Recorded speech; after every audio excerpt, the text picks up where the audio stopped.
Hi hello నమస్తే welcome to my channel. ఎలా ఉన్నారు అందరూ? బాగున్నారా? ఈరోజు వీడియోలో ఏంటి అంటే hydraulics and fluid power systems గురించి మనం మాట్లాడదామండి according to curriculum C23.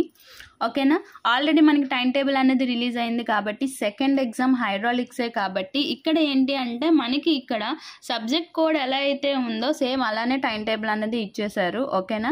First 401, 402, 403, 404 so ఇలా సీక్వెన్స్లోనే మనకి ఇచ్చేశారు. ఏదైనా షఫల్ అయింది అంటే సప్లీస్ అన్నది షఫల్ అయినాయి అంతే. సో అది చెక్ చేసుకోండి. టైం టేబుల్ ఆల్రెడీ రిలీజ్ అయిపోయింది. మన ఛానల్లో వీడియోస్ కూడా ఉన్నాయి. అలాగే కమ్యూనిటీ ట్యాబ్లో కూడా C16, C20 అలాగే C23కి సంబంధించి టైం టేబుల్ని కూడా నేను పోస్ట్ చేశాను. కమ్యూనిటీ ట్యాబ్లో చెక్ చేయండి. ఈరోజు ఇప్పుడు హైడ్రాలిక్స్ అండ్ ఫ్లూయిడ్ పవర్ సిస్టమ్స్లో మనం ఎన్ని యూనిట్స్ ప్రిపేర్ అయితే మనం పాస్ అవుతాం అన్నది డిస్కస్ చేసుకుందామండి. ఎందుకంటే నాకు చాలా కామెంట్స్ అయితే వచ్చాయి, క్లాసెస్ జరుగుతున్నాయి, జరగట్లేదు, ఏదో సంథింగ్, బట్ హైడ్రాలిక్స్కే నాకు ఎక్కువ వీడియోస్ చేయమని కామెంట్స్ అన్నవి వచ్చాయన్నమాట. సో ఫస్ట్ అసలు హైడ్రాలిక్స్ టెక్స్ట్ బుక్ కూడా ఓపెన్ చేయలేని వాళ్ళు ఇప్పుడు నేను చెప్పిన వీడియోని లాస్ట్ వరకు చూడండి. మీకు ఒక క్లారిటీ అన్నది వస్తుంది, ఎన్ని యూనిట్స్ ప్రిపేర్ అయితే పాస్ అయిపోవచ్చు అన్నది. ఈ హైడ్రాలిక్స్లో మనకి నేను ఆల్రెడీ డిస్కస్ చెప్పిందే ఆల్రెడీ ప్రీవియస్ వీడియోస్లో 50% ప్రాబ్లమ్స్ అలాగే 50% అన్నది. కానీ C23లో మనకి 75% మనకి థియరీయే ఉందండి. మిగతాది ప్రాబ్లమేటిక్ అనమాట. చాలా సింపుల్గా పాస్ అవ్వచ్చు.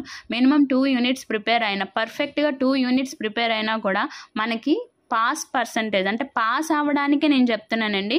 నేను చెప్పిన సీక్వెన్స్లో ఇంకా ఫర్దర్ యూనిట్స్ని కూడా మీరు ప్రిపేర్ అయితే స్కోరింగ్ అనేది ఈజీగా తెచ్చుకోవచ్చు.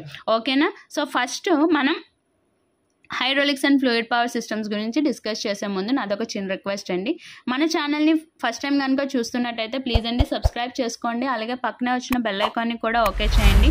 దానివల్ల నేను లేటెస్ట్గా పెట్టబోయే ప్రతి వీడియో యొక్క నోటిఫికేషన్ అనేది డైరెక్ట్గా మీ మొబైల్కి అయితే వస్తుంది. అలాగే లైక్ చేయడం మాత్రం మర్చిపోద్దండి. లైక్ చేయడం వల్ల ఏంటి అంటే యూట్యూబ్ నుంచి రావాల్సిన సపోర్ట్ అన్నది మన ఛానల్కి వస్తుంది. అలాగే మనకి ఎవరైనా స్టూడెంట్స్ ఈ టాపిక్ మీద సెర్చ్ చేస్తే మన వీడియో సెర్చ్లోకి వెళ్ళేటట్టు చేస్తుంది అనమాట మీరు చేసిన ఒక్క లైక్తో.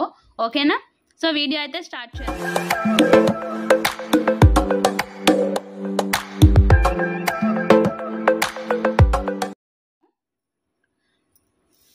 సో ఫస్ట్ మనం నేర్చుకోవాల్సిన యూనిట్ ఏంటి అంటే ఫ్లో త్రూ పైప్స్. ఎన్నో యూనిట్ అంటే 3rd యూనిట్ అండి. So 3rd unit flow through pipes. So దీని నుంచి మనకి 26 మార్క్స్ అన్నవి వచ్చేస్తాయి. ఓకే, 2 షార్ట్స్ అండ్ 2 ఎస్సేస్ అనమాట. ఇందులో మనకి ఏంటి అంటే losses, minor losses, major losses ఉంటాయి. అలాగే సడన్ ఎన్లార్జ్మెంట్ అయినప్పుడు, సడన్ కాంట్రాక్షన్ అయినప్పుడు మనకి వచ్చే లాసెస్ ఏంటి, ఒకవేళ ఇలా ఎన్లార్జ్ కానీ లేదా కాంట్రాక్షన్ కానీ జరిగినప్పుడు మనకి డయామీటర్ అన్నది ఫైండ్ అవుట్ చేయమంటాడు. సో లేదు అంటే డయామీటర్ ఇచ్చేసి లాసెస్ని ఫైండ్ అవుట్ చేయమంటాడు. అలాగే అంటే లాసెస్ డ్యూ టు ఫ్రిక్షన్ కూడా మనకి ఫైండ్ అవుట్ చేయమంటాడు. Coefficient of factors, next hydraulic gradient line, minimum or maximum power transmission అనేది ఎలా జరుగుతుంది, power transmission through pipes conditions ఎలా ఉంటాయి.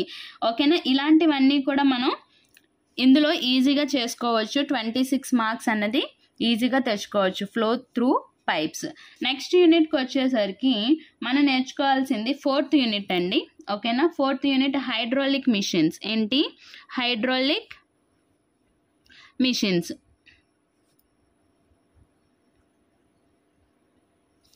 హైడ్రాలిక్ మిషన్స్ ఆల్రెడీ నేను చెప్పాను. దీని నుంచి కూడా మనకి 26 మార్క్స్, 2 షార్ట్స్ అండ్ 2 ఎస్సేస్ అన్నవి వస్తాయి. హైడ్రాలిక్ మిషన్స్లో మనకి 3 టాపిక్స్ అన్నవి ఉంటాయండి. Impact of jets, turbines, pumps అన్నమాట. సో ఆల్రెడీ నేను జెట్స్ అన్నవి కంప్లీట్ చేశాను, టర్బైన్స్ అన్నవి స్టార్ట్ చేయాలి.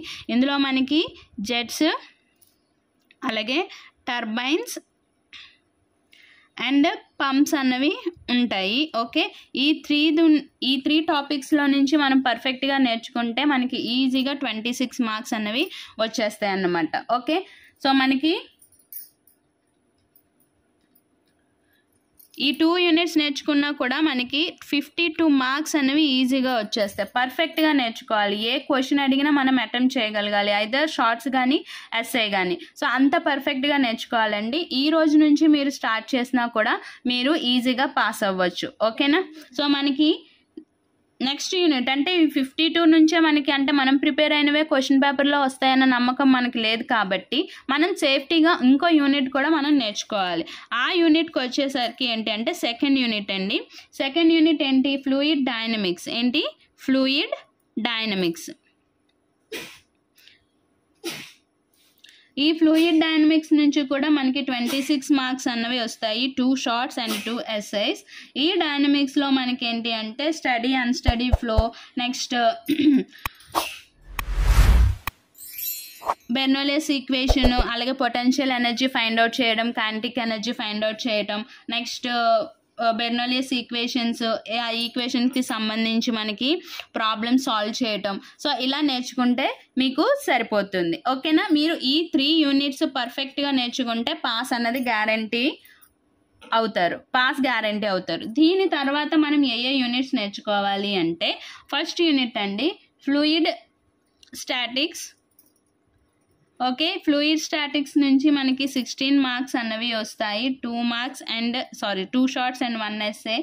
ఆ తర్వాత 5th యూనిట్ ఫ్లూయిడ్ ఎఫ్పిఎస్ అనమాట, fluid power systems.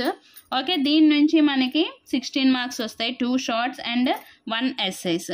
Okay, so ఇదేంటి అంటే మనకి ఇవి ఎక్స్ట్రా, అంటే మీకు పర్సంటేజ్ ఎక్కువ కావాలి అనుకుంటే మీరు ఈ 2 కూడా ప్రిపేర్ అవ్వచ్చు. లేదు మేడం నేను పాస్ అవ్వాలి, పక్కా పాస్ అవ్వాలి అంటే ఓన్లీ నాకు స్టాంప్ మార్క్స్ కావాలి అనుకుంటే ఈ 2 యూనిట్స్ మీరు ప్రిపేర్ అవ్వండి. ఓకేనా?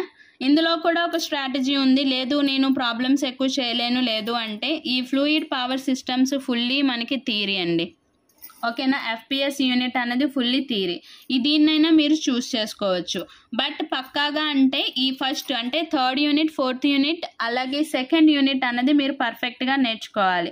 పర్ఫెక్ట్గా నేర్చుకుంటేనే మనకి ఇక్కడ నుంచి ఈ 3 యూనిట్స్ నుంచి ఏంటి అంటే మనం ఇందాక చెప్పుకున్నట్టుగానే అంటే ప్రీవియస్ వీడియోస్లో చెప్పుకున్నట్టుగానే పర్ఫెక్ట్ క్వశ్చన్స్ అన్నవి మనం గెస్ చేసిన క్వశ్చన్స్ అన్నవి ఈ 3 యూనిట్స్ నుంచి వచ్చేస్తాయండి. పర్ఫెక్ట్గా వచ్చేస్తాయి. మనం ఏ క్వశ్చన్ అంటే ఏ మోడల్లో అయితే ప్రిపేర్ అవుతామో ఆ మోడల్ ఖచ్చితంగా వచ్చేస్తుంది. డైరెక్ట్ క్వశ్చన్స్ కూడా వస్తాయి 3 యూనిట్స్ నుంచి. కాబట్టి ఈ 3 యూనిట్స్ ప్రిపేర్ అయిన తర్వాత ఫర్దర్గా రిమైనింగ్ 2 యూనిట్స్ మీరు ప్రిపేర్ అవ్వచ్చు. ఓకేనండి? సో మీకు ఒక క్లారిటీ అయితే వచ్చింది కదా, ఈ ఇన్ని యూనిట్స్ ప్రిపేర్ అయితే పాస్ అన్నది అవ్వచ్చు అని చెప్పేసి. సో నెక్స్ట్ ఫర్దర్ వీడియోస్లో ఫర్దర్గా ఈ షార్ట్స్ ఎన్ని వస్తాయి ఏంటి అన్నది మనం డిస్కస్ చేసుకోవచ్చు. ఇంపార్టెంట్ షార్ట్స్ అలాగే ఎస్ఎస్ గురించి కూడా మనం డిస్కస్ చేసుకోవచ్చు. ఈ లోపు మీ దగ్గర ఉన్న మెటీరియల్లో flow through pipes, hydraulic machines already ఏంటంటే జెట్స్ గురించి నేను కంప్లీట్ చేశాను కాబట్టి జస్ట్ 2 డెరివేషన్స్ ఉంటాయి. దానికి సంబంధించి ఆ 2 ప్రిపేర్ అయినా ఏదో ఒకటి పక్కాగా వస్తుంది. ఓకే, సో ఆ 2 ప్రిపేర్ అయినా సరిపోతుంది. ఈ రోజు నుంచైనా అట్లీస్ట్ ప్రిపరేషన్ అనేది స్టార్ట్ చేయండి. ఓకేనా? సో ఇది ఈ వీడియో కనుక నచ్చినట్టయితే లైక్ చేయండి, షేర్ చేయండి. అలాగే మన ఛానల్ని ఫస్ట్ టైం కనుక చూస్తున్నట్టయితే ప్లీజ్ అండి సబ్స్క్రైబ్ చేసుకోండి. పక్కనే వచ్చిన బెల్ ఐకాన్ని కూడా ఓకే చేయండి. దానివల్ల నేను లేటెస్ట్గా పెట్టబోయే ప్రతి వీడియో యొక్క నోటిఫికేషన్ అనేది డైరెక్ట్గా మీ మొబైల్కి అయితే వచ్చేస్తుంది. Thank you for watching.